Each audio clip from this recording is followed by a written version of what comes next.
ओम शांति। 25/8/21 की वाणी है।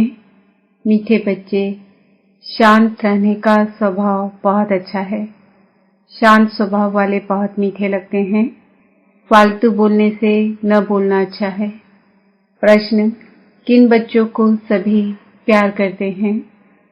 स्वयं को सेफ रखने का साधन क्या है? उत्तर: जो सभी की बहुत रुचि से प्यार से सेवा करते हैं उनको सभी प्यार करते हैं। तुम्हें कभी भी सेवा का अहंकार नहीं आना चाहिए। बाप द्वारा जो ज्ञान की कस्तूरी मिली है वह दूसरों को देनी है। सबको शिव बाबा की याद दिलानी है। इस याद की यात्रा से ही तुम बहुत बहुत सेफ रहेंगे।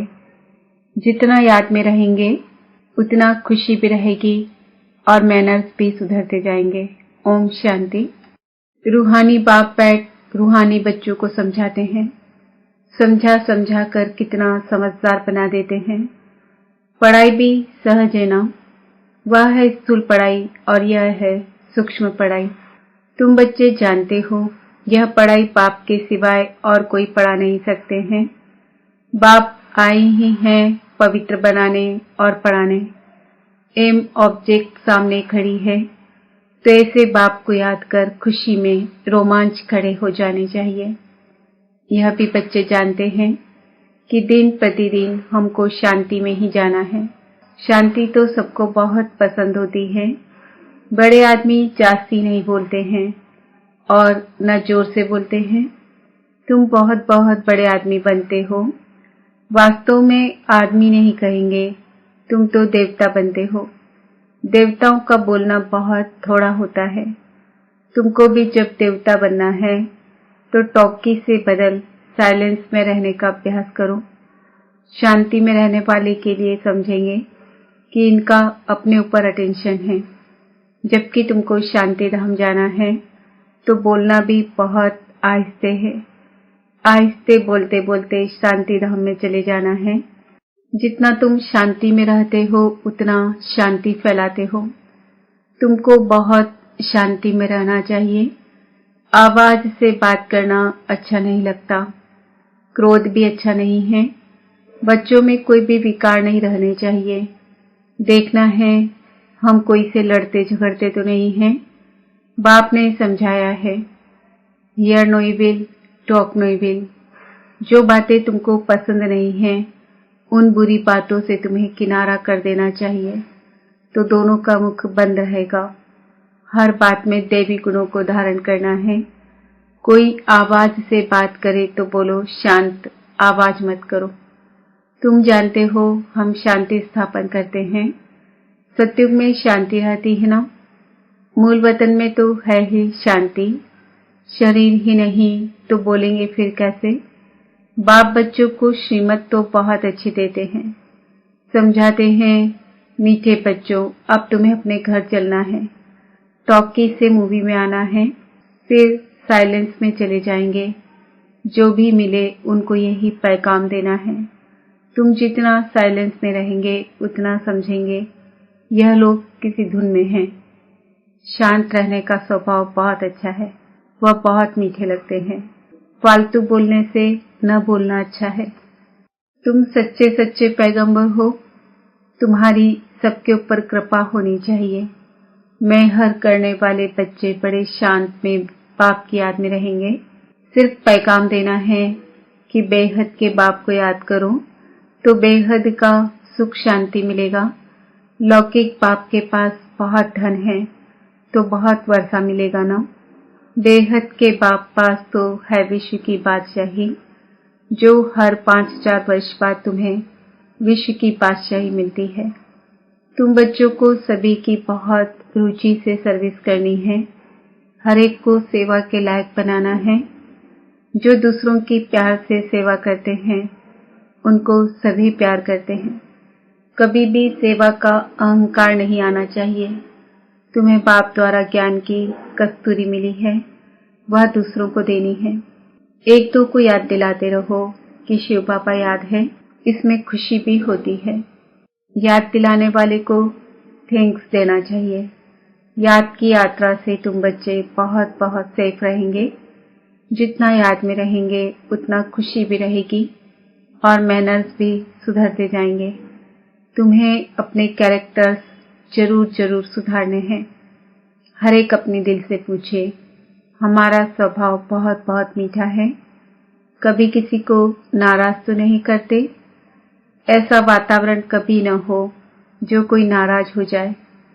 ऐसी कोशिश करनी है क्योंकि तुम बच्चे बहुत ऊंच सर्विस पर हो।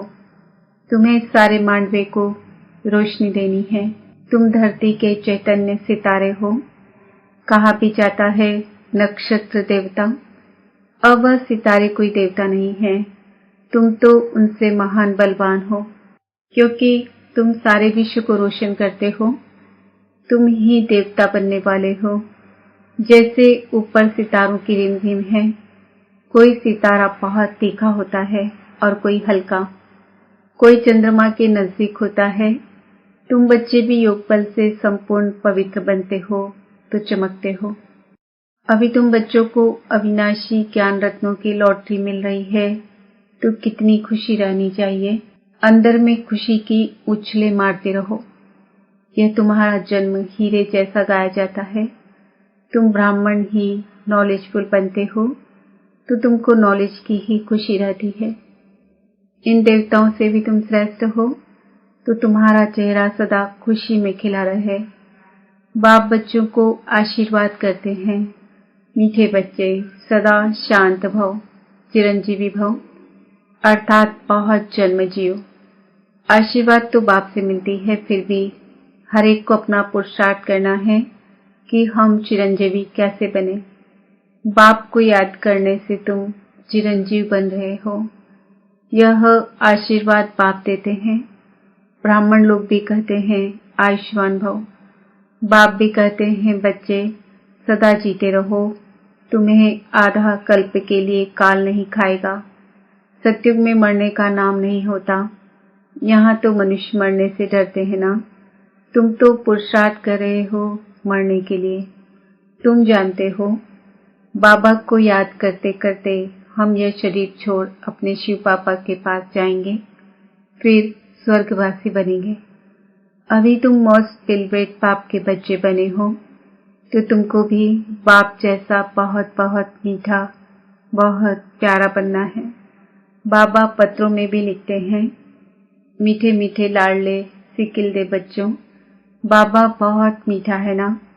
प्रैक्टिकल में अनुभव करते हो कि बाबा कितना मीठा, कितना प्यारा है। हमें भी ऐसा बनाते हैं। यह भी तुम जानते हो कि हम कितने मीठे, कितने प्यारे थे।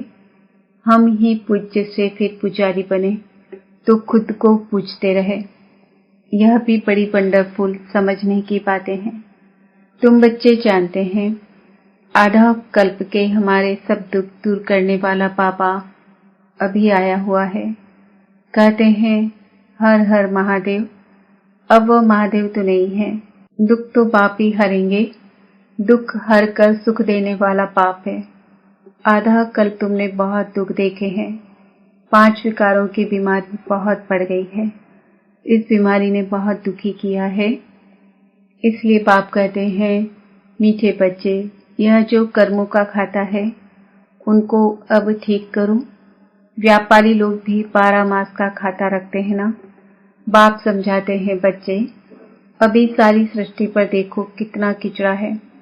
यह है ही नर्क, तो बाप को आना पड़ता है नर्क को स्वर्ग बनाने।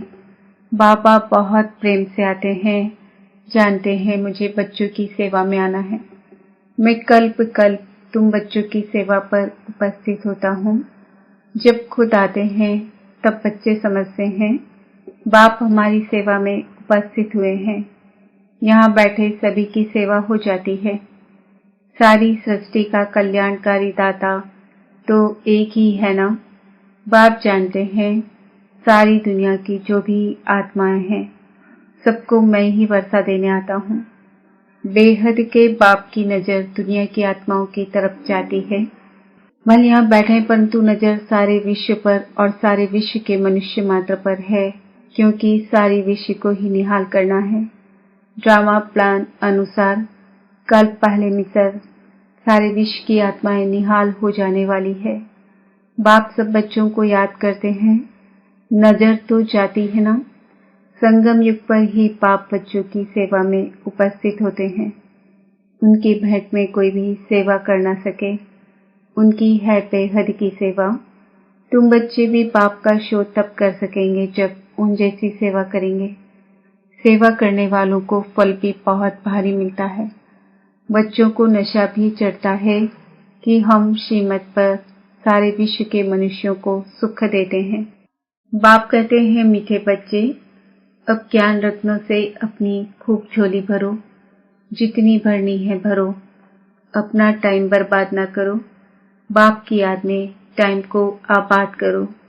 जो अच्छी रीति धारणा करते हैं वह फिर औरों की भी अच्छी सर्विस जरूर करेंगे, समय बर्बाद नहीं करेंगे। बच्चों को पुरुषार्थ कर अंतर्मुखी बनना है। अंतरात्मा है ना, यह निश्चय करना है कि हम आत्माओं को बाप समझा रहे हैं। सोल कॉन्शियस हो रहना ही सच्चा सच्चा अंतर्मुखी बनना है। अंतर्मुखी अर्थात अंदर जो आत्मा है उनको सब कुछ बाप से ही सुनना है। बाप प्यार से बार बार समझाते हैं। माता पिता और जो भी अच्छे अनन्य बड़े भाई बहन हैं जो अच्छी सर्विस करते हैं उनसे सीखते जाओ। अंदर में ही निश्चय करो कि हमें फालतू टाइम नहीं खपाना है, शरीर निर्वाह भी करना है, अपनी रचना को भी देखना है। सिर्फ ममत्व नहीं रखना है, ममत्व रखने से नुकसान हो जाएगा। ममत्व एक बाप में रखो। यहाँ तुम बाप के सन्मुख हो। आत्माएं और परमात्मा सन्मुख है, क्योंकि यहाँ स्वयं बाप आत्माओं को पढ़ाते हैं, वहाँ आत्माएं आत्माओं को पढ़ाती है। यह सब बातें तुम बच्चों के अंदर मंथन होनी चाहिए। स्टूडेंट की बुद्धि में सारा दिन पढ़ाई रहती है ना, तुम्हारी बुद्धि में भी सारी पढ़ाई है। यह है रूहानी पढ़ाई। अच्छे स्टूडेंट जो होते हैं वह सदैव एकांत में जाकर पढ़ते हैं। स्टूडेंट आपस में मिलते जुलते हैं तो पढ़ाई पर ही वार्तालाप करते हैं। इस बेहद की पढ़ाई में तो और ही खुशी से लग जाना चाहिए। तुम बच्चे अभी बाप के मददगार बनते हो। याद में रहना ही मदद करना है, क्योंकि याद की यात्रा माना शांति की यात्रा। इसलिए कहा जाता है, हर एक अपने घर को स्वर्ग बनाओ। हर एक की बुद्धि में अल्फ और बे है। अल्फ को याद करो तो बादशाही मिलेगी, और कुछ करना नहीं है। सिर्फ अपने को आत्मा समझ बाप को याद करो तो राजाई तुम्हारी। तुम बच्चे सबको यही पैगाम देते रहो कि बाप को याद करो तो स्वर्ग की राजाई मिलेगी। अच्छा, मीठे मीठे सिकिलदे बच्चों प्रति माता पिता बाप दादा का दिल व जान सिख व प्रेम से याद प्यार और गुड मॉर्निंग। रूहानी बाप की रूहानी बच्चों को नमस्ते। हम रूहानी बच्चों की रूहानी बाप दादा को याद प्यार गुड मॉर्निंग नमस्ते ओम शांति। धारणा के लिए मुख्य सार, बाप की याद में अपना टाइम आबाद करना है। यह अमूल्य समय कहाँ भी बर्बाद नहीं करना है। पुरुषार्थ कर अंतर्मुखी अर्थात सोल कॉन्शियस होकर रहना है। अभी हम देवताओं से भी श्रेष्ठ ब्राह्मण हैं। अभी बाप द्वारा अविनाशी ज्ञान रत्नों की लॉटरी मिल रही है। नॉलेजफुल बने हैं तो चेहरा सदा खुशी से खिला रहे। अंदर खुशी की उछालें मारते रहो। वरदान, साकार और निराकार बाप के साथ द्वारा हर संकल्प में विजयी बनने वाले सदा सफलता मूर्त भव। जैसे निराकार आत्मा और साकार शरीर दोनों के संबंध से हर कार्य कर सकते हो, ऐसे ही निराकार और साकार बाप दोनों को साथ व सामने रखते हुए हर कर्म व संकल्प करो तो सफलता मूर्त बन जाएंगे। क्योंकि जब बाप दादा सन्मुख है तो जरूर उनसे वेरीफाई करा करके निश्चय और निर्भयता से करेंगे। इससे समय और संकल्प की बचत होगी। कुछ भी व्यर्थ नहीं जाएगा। हर कर्म स्वतः सफल होगा। स्लोगन, रूहानी स्नेह संपत्ति से भी अधिक मूल्यवान है। इसलिए मास्टर स्नेह के सागर बनो। दादी प्रकाशमणि जी के 14वीं पुण्य स्मृति दिवस पर दादी जी द्वारा मिली हुई अनमोल सौगात। ईश्वरीय नियम और मर्यादाएं हमारे जीवन का सच्चा श्रृंगार है। इन्हें अपने जीवन में धारण कर सदा उन्नति करते रहना। सदा यही नशा रखो कि हम भगवान के नयनों के नूर हैं। भगवान के नयनों में छिप कर रहो तो माया के आंधी तूफान स्थिति को हिला नहीं सकेंगे। सदा पापा की छत्र छाया के नीचे रहो तो रक्षक पापा सदा रक्षा करता रहेगा। हम सबका दिल पर और रहबर एक पापा है। उससे ही दिल की लेन देन करना। कभी किसी देहधारी को दोस्त बनाकर उसके साथ व्यर्थ चिंतन और पर चिंतन नहीं करना। चेहरे पर कभी उदासी, घृणा व नफरत के चिन्ह न आए। सदा खुश रहो और खुशी बांटते चलो। अपने सेंटर का वातावरण ऐसा खुश नसीबी का बनाओ जो हर एक को खुश नसीब बना दे। जितना अंतर्मुखी बन मुख और मन का मौन धारण करेंगे उतना स्थान का वायुमंडल लाइट माइट संपन्न बनेगा और आने वालों पर उसका प्रभाव पड़ेगा। यही सूक्ष्म प्रकाश देने की सेवा है। कोई भी कारणवश मेरे तेरे में आकर आपसी मतभेद में नहीं आना। आपसी मनमुटाव यही सेवाओं में सबसे बड़ा विघ्न है। इस विघ्न से अब मुक्त बनो और बनाओ। एक दो के विचारों को सम्मान देकर हर एक की बात पहले सुनो, फिर निर्णय करो तो दो मतें नहीं होंगी। हर एक छोटे बड़े को रिस्पेक्ट जरूर दो। अब बाबा के सभी बच्चे संतुष्टता की ऐसी खान बनो जो आपको देखकर हर एक संतुष्ट हो जाए। सदा संतुष्ट रहो और दूसरों को भी संतुष्ट करो। 4 मंत्र सदा याद रखना। 1, कभी अलबेला नहीं बनना, सदा अलर्ट रहना। दूसरा, किसी से भी घृणा नहीं करना, सबके प्रति शुभ भावना रखना। तीसरा, किसी से भी ईर्ष्या नहीं करना, उन्नति की रेस करना। चौथा, कभी किसी भी व्यक्ति, वस्तु व वैभव पर प्रभावित नहीं होना। सदा एक बाबा के ही प्रभाव में रहना। हम सब रॉयल बाप के रॉयल बच्चे हैं। सदा स्वयं में रॉयल्टी और पवित्रता के संस्कार भरना। गुलामी के संस्कारों से मुक्त रहना। सत्यता को कभी नहीं छोड़ना। हर एक रोज, हर घंटे 5 मिनट भी साइलेंस की अनुभूति जरूर करो तो अनेक बातों पर विजय पाने की शक्ति आएगी। माया पर विजय तब होगी जब ज्ञान सहित योग में रहेंगे। सेवा के साथ साथ स्वस्थिति एक रस रहे, उसके लिए योग की भट्टी बहुत जरूरी है। इसमें सभी को संगठन में बैठकर अभ्यास करना चाहिए तो संगठन का भी बल मिलता है। आपके चेहरे पर कभी उदासी, घृणा, नफरत के चिन्ह दिखाई न दे। अगर आपस में कोई 19-20 बात हो जाए तो अपनी तपस्या से इसको मिटाओ। एक दो के आगे वर्णन नहीं करो। वर्णन करने से वायुमंडल खराब हो जाता है। कोई कितना भी मन खराब करने की कोशिश करे लेकिन उसके प्रभाव में कभी नहीं आना। संग दोष भी बहुत खराब होता जो बुद्धि को बदल देता है। सबसे प्यार करो। सब फ्रेंड्स हैं लेकिन पर्सनल फ्रेंड किसी को नहीं बनाओ। यह अंडरलाइन करो। ओम शांति। आज का स्वमान है, मैं आत्मा सदा सफलता मूर्त हूँ। ओम शांति।